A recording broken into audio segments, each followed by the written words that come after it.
Hey guys, welcome to Get Busy Watching. I'm your host, Honest Dan. Let's talk movies. Watched my first batch of horror movies, and now it's time to talk about them.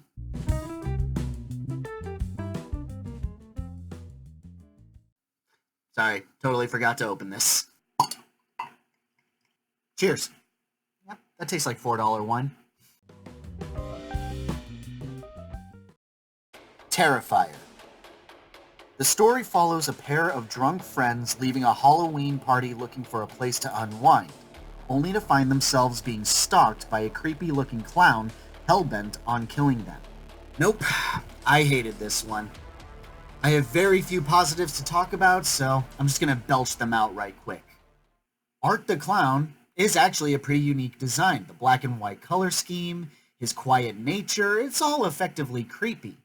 Practical effects. It's a dying art, especially in horror films. So, when you see real-looking violence and gore, it's appreciated. Also, hot goth protagonist. That's not a real positive, I just have very few positives to say, and I decided to let my man brain take over. And those are all the positives I can come up with, so at this point I'm just grasping at straws. Even if they are for dumb, horny reasons. I'm surprised that I could even finish this.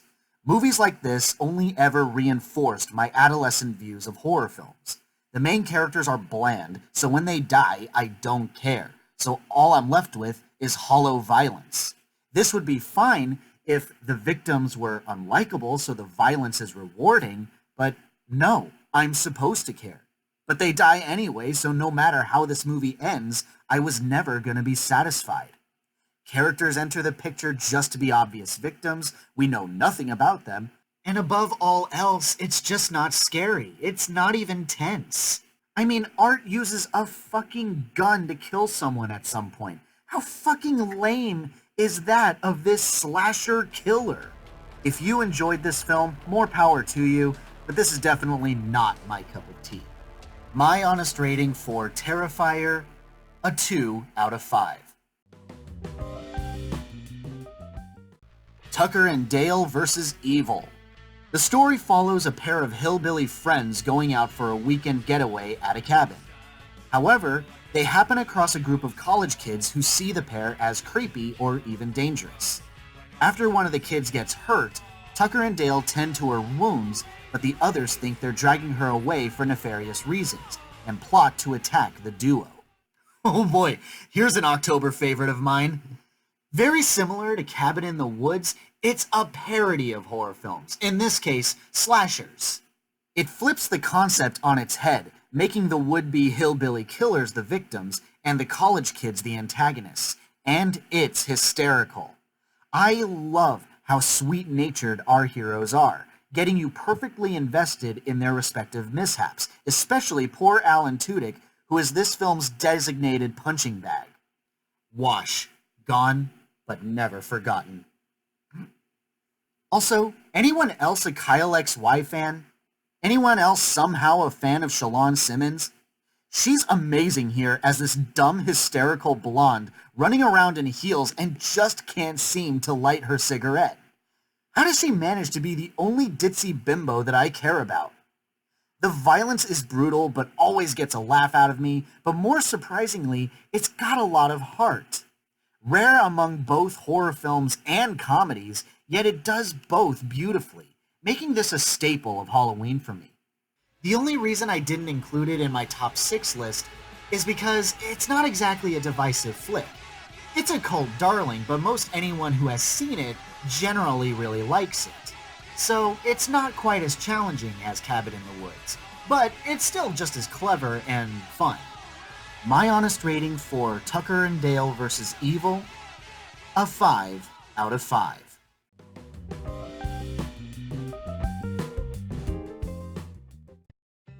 Apostle. Set in the early 1900s, the story follows a young man who lost his faith, who receives a letter from his sister. She's been kidnapped by an isolated religious cult and being held for ransom.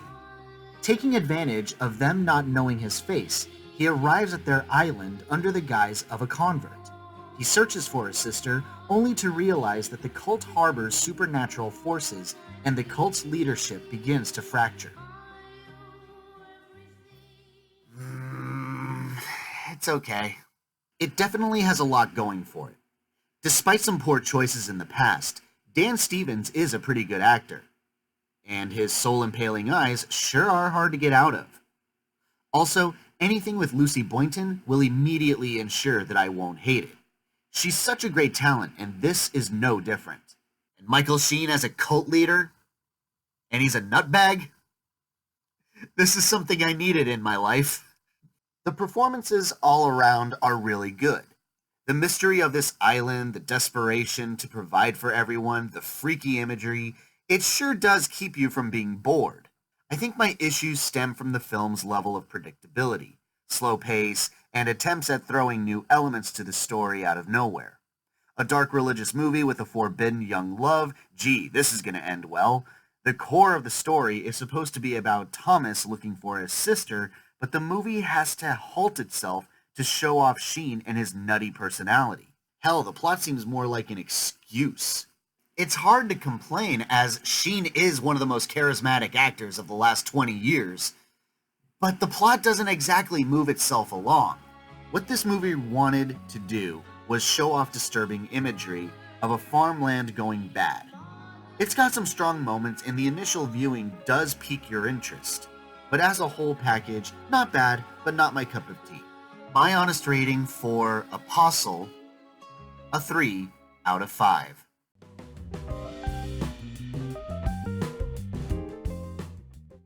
BRAINSCAN. The story follows loner teenage horror enthusiast Michael, who is recommended a virtual reality video game called BRAINSCAN that promises to be the most intense experience by having the game be augmented by the gamer's subconscious. Deciding to go for it, Michael's first playthrough is taking the role of a murderer and killing someone. Once accomplished, Michael thinks it's truly an awesome experience, until a news report tells of the shocking murder of the same man in his video game. Realizing that the game was real, Michael is approached by the video game's hellish entity calling himself Trickster and refuses to leave the boy in peace until he plays more of BRAINSCAN. This one I've actually never seen before. So, what do I think? It's kinda lame. Already the movie opens up pretty questionable, with a teenage boy peering through his hot neighbor's window with a telescope to pervy watch her undress. Oh, but he has soft eyes, and he looks at her with a longing, loving gaze, which makes it okay. No, motherfucker, this is not okay. And if that wasn't weird enough, the exchange between Michael and his school principal as to why his horror club had to be banned is almost comical. Why?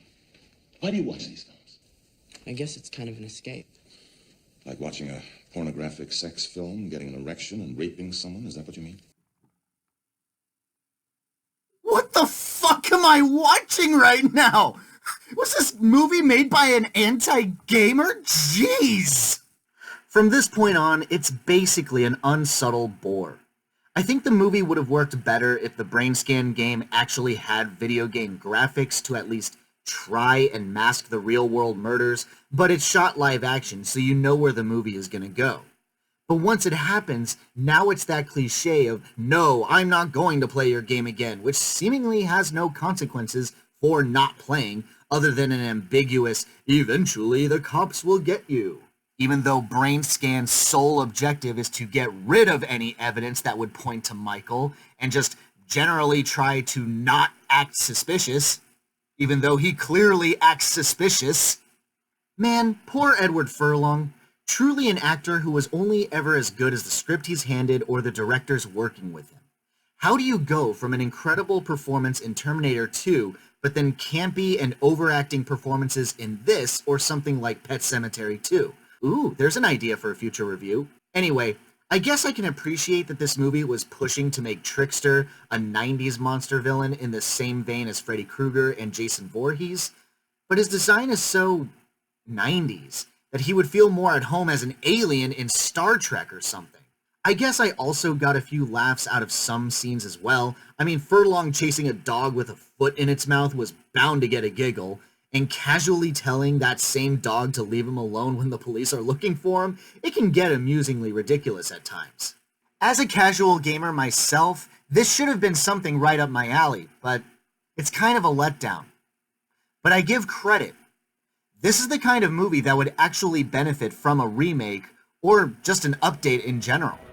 Make something like a horror version of Ready Player One. There's potential there, especially with today's gaming 3D technology. Hell, I'd say the movie would be more relevant now and ripe for exploration than it possibly could have been in the 90s. But as is, it's either boring or silly. That first 20 minutes or so is definitely a golden bit of time for unintended hilarity, but that's where it peaks. My honest rating for BRAINSCAN, a weak 3 out of 5.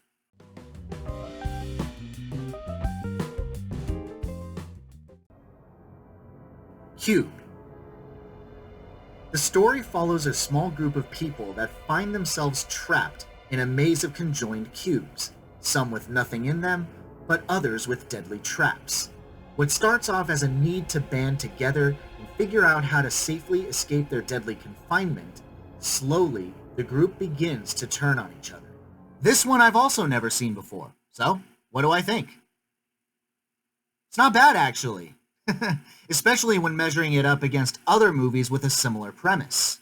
I would not be surprised if this was the progenitor to the Saw franchise, as it seems to hit those beats. Group, deadly traps, don't fuck up, someone will fuck up your shit, and violence. Hell, Escape Room, which came out in January, was literally just the PG-13 variant of this, except Cube is better. This movie knows how to play with expectations, making you think, oh, this or that person's going to be this or that archetype, but the events playing out twist them into showing their true colors, both for better and worse. Of course, this makes for a completely engaging watch, constantly keeping you guessing what's going on and what's going to happen. Also, and this is not a spoiler, you never find out who's responsible for the cube. In Saw, it's Jigsaw. In Escape Room, it's a bunch of assholes. Answers. They give you answers.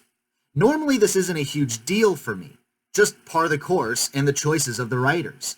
But in a movie like Cube, I'm almost thankful to not know who the shadowy puppeteer is. It's different. It's new. By 22 years, and Saw and Escape Room came out after, you know what? It's new to me. I suppose if I had some gripes, they'd be this. The opening violent death scene is only one of 2 horrific death scenes, which is kind of a shame because the opening death scene is deliciously done an injustice in Resident Evil the more I think about it, but it's very character driven and that's something of a bummer as more grotesque deaths would have been fun. Hell, some are done off camera or aren't as graphic. But more importantly, I just feel like the characters are a little two-dimensional. Certainly worse characters have been written in horror, but I feel like what little we learn about them is only surface deep. But even that's kind of offset by the truly great performances by the actors. So really all that's left to complain about is the outdated special effects, but I can't exactly blame the 90s for limited computing power. So maybe this is just a really good movie with only the most superficial of reasons to dislike it.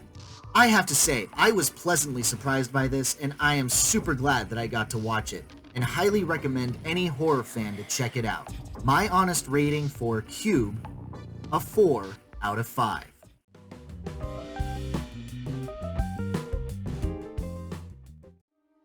Mama. Years ago, a man kills his wife, and in an attempt to evade punishment, he takes his 2 young daughters, Victoria and Lily, but ends up driving off the road and they hunker down in an abandoned cabin. In his grief over his actions, he attempts to murder his daughters, only for them to be saved by a ghost who kills him. Years later, the man's brother Lucas, who has been tirelessly looking for them ever since they disappeared, finds his nieces, almost feral and illiterate. They're brought back to the world, and Luke and his rock star girlfriend Annabelle take them in to help rehabilitate them. However, unbeknownst to them, Victoria and Lily didn't come alone. The ghost that's been taking care of them all this time, Mama, came with them, She's none too pleased with Luke and Annabelle taking care of the girls. I've been waiting to see this movie for years. So how does it meet my expectations? It's good. Maybe not as good as I would have hoped, but for the most part, I'm really glad I got to see it. I love the seamless blend of wonderful drama and scares. Like any horror movie worth its mettle, it knows how to create likable or engaging characters. The crazy talented Jessica Chastain absolutely knocks it out of the park, playing this girlfriend who doesn't want to be a mother and, frankly, doesn't really want to look after these kids, but can't find it in herself to leave her boyfriend. But she steps up when she can. Her patience is constantly tested, sure, and her nerves are rattled every other scene thanks to Mama's hauntings, but she never gives up helping out with the girls. She has a great arc, and I applaud the wonderful writing. The scares are also pretty decent, or maybe it's more accurate to say that when the movie wants you to feel unsettled, it does it with flying colors, and not just in terms of Mama's hauntings. A good measure of discomfort comes from Lily herself and her dependency on Mama rather than Luke and Annabelle, being the more noticeably feral of the sisters. So, what are my issues with the movie? A few. For one thing, I don't know why Annabelle is the character that the movie chooses to focus on.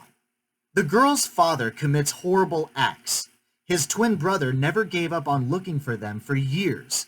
And yet, sometime in the middle of the movie, he's mostly absent. I get that the theme of the film is motherhood and everything that you can interpret from that, but I don't know. It feels like the story is robbed from the character who had the most investment in the situation. The easiest solution was to make Annabelle the sibling who didn't give up and still kept the personality tick of being awkward around the girls. Also, the ending. I won't give anything away, but for all the buildup of making Mama a sympathetic character later on, the final 15 minutes makes her a monster, but the movie is written in a way that's supposed to make the final scene bittersweet. But no, it's just awful. Overall, this movie does so much that I wish other horror movies did, creating engaging, even complex characters.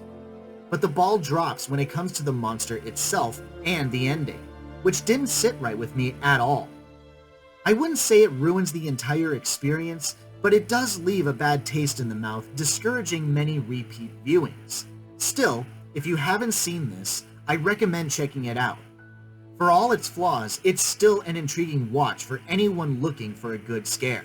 My honest rating for Mama, a 4 out of 5. Thanks so much for watching, you guys. I really appreciate it. Have a great day. Hope to see you soon.